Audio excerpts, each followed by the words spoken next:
संत लूकस के अनुसार पवित्र सुसमाचार अध्याय 1 पद संख्याएं 26 से 38 तक। छठे महीने स्वर्गदूत गब्रियल ईश्वर की ओर से गलीलिया के नाजरत नामक नगर में एक कुंवारी के पास भेजा गया, जिसकी मंगनी दाऊद के घराने के यूसुफ नामक पुरुष से हुई थी, और उस कुंवारी का नाम था मरियम। स्वर्गदूत ने उसके यहाँ अंदर आकर उससे कहा, प्रणाम प्रभु की कृपा पात्री, प्रभु आपके साथ है। वह इन शब्दों से घबरा गई और मन में सोचते रही कि इस प्रणाम का अभिप्राय क्या है। तब स्वर्गदूत ने उससे कहा, मरियम डरिए नहीं, आपको ईश्वर की कृपा प्राप्त है। देखिए, आप गर्भवती होंगी, पुत्र प्रसव करेंगी और उनका नाम ईसा रखेंगी। वे महान होंगे और सर्वोच्च प्रभु के पुत्र कहलाएंगे। प्रभु ईश्वर उन्हें उनके पिता दाऊद का सिंहासन प्रदान करेगा।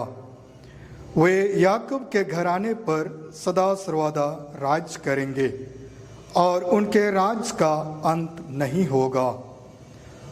पर मरियम ने स्वर्गदूत से कहा, यह कैसे हो सकता है?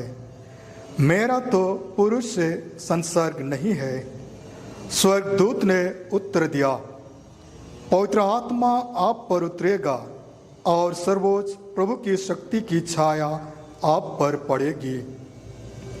इसलिए जो आपसे उत्पन्न होंगे वे पवित्र होंगे और ईश्वर के पुत्र कहलाएंगे। देखिए, बुढ़ापे में आपकी कुटुंबिनी एलिजाबेथ के भी पुत्र होने वाला है। अब उसका जो बांझ कहलाती थी, छठा महीना हो रहा है, क्योंकि ईश्वर के लिए कुछ भी असंभव नहीं है। मरियम ने कहा, देखिए, मैं प्रभु की दासी हूँ, आपका कथन मुझ में पूरा हो जाए। और स्वर्गदूत उसके पास से चला गया। ख्रिस्त में मेरे प्रिय मसीही भाइयों एवं बहनों, आगमन काल क्रिसमस की प्रतीक्षा और उम्मीद का मौसम है। ईसा मसीह का जन्म हमारे प्रभु का जन्म है। हम क्रिसमस से 4 सप्ताह पहले अपने घरों और दिलों को तैयार करते हैं।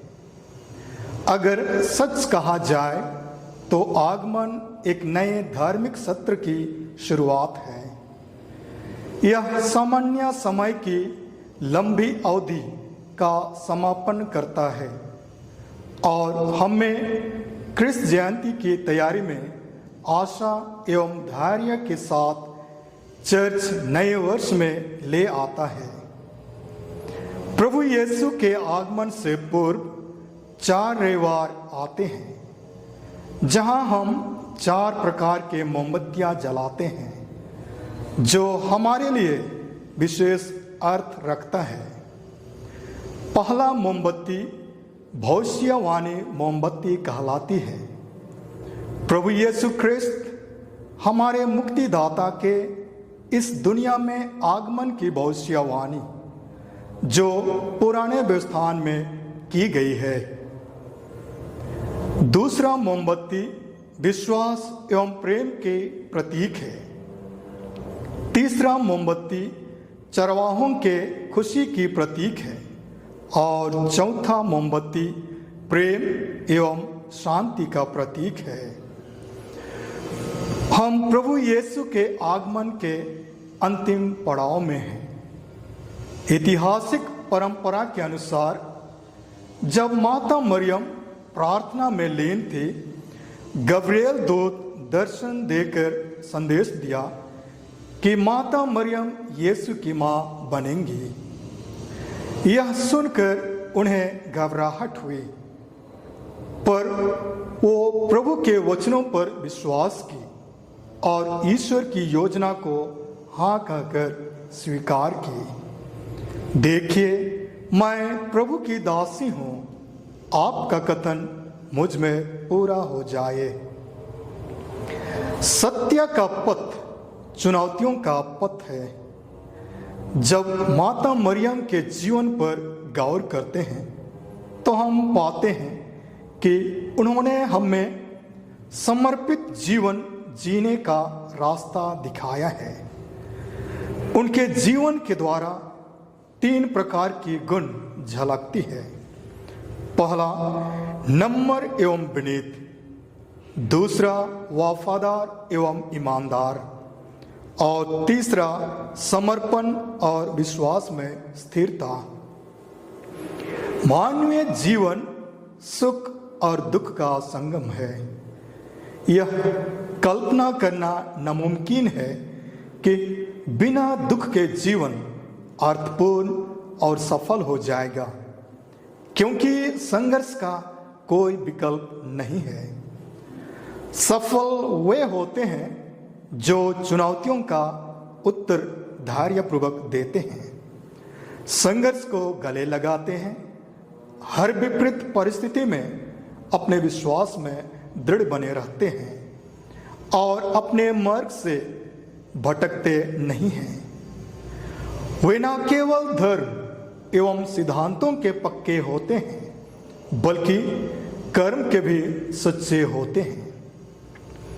ऐसे लोगों के लिए दुख, तकलीफ एवं समस्याएं एक अवसर बनकर आती है, ताकि अपने गुणों के द्वारा लोगों को भला नमूना दे सकें और ईश्वर के प्रति सदा वफादार बने रहें।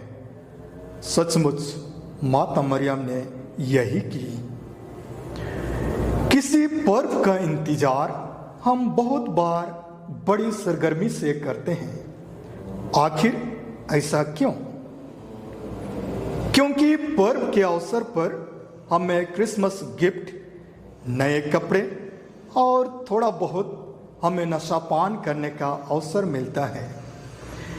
ये खुशी क्षणिक है। आज हम मनसूबा बांधें कि इस वर्ष शारीरिक खुशी से ज्यादा आध्यात्मिक खुशी की खोज करें, तभी हम बालक यीशु का अनुकरण कर सकते हैं, जिन्होंने गरीब होना स्वीकार किया और एक गौशाला में जन्म लिया। यदि हम सच्चे ख्रिस्तीय होना चाहते हैं तो चरनी में जन्मे बालक यीशु अपने मार्गों में चलने का आह्वान कर रहे हैं। हम भी यीशु की तरह सारी भेदभाव, ईर्ष्या, द्वेष त्याग कर सच्ची राह और क्षमाशीलता को अपना अस्त्र एवं शस्त्र बनाएं, जिससे ख्रिस्त की ज्योति और बल पाकर सारे जगत में ख्रिस्त की प्रेम एवं ज्योति को प्रज्वलित कर सकें।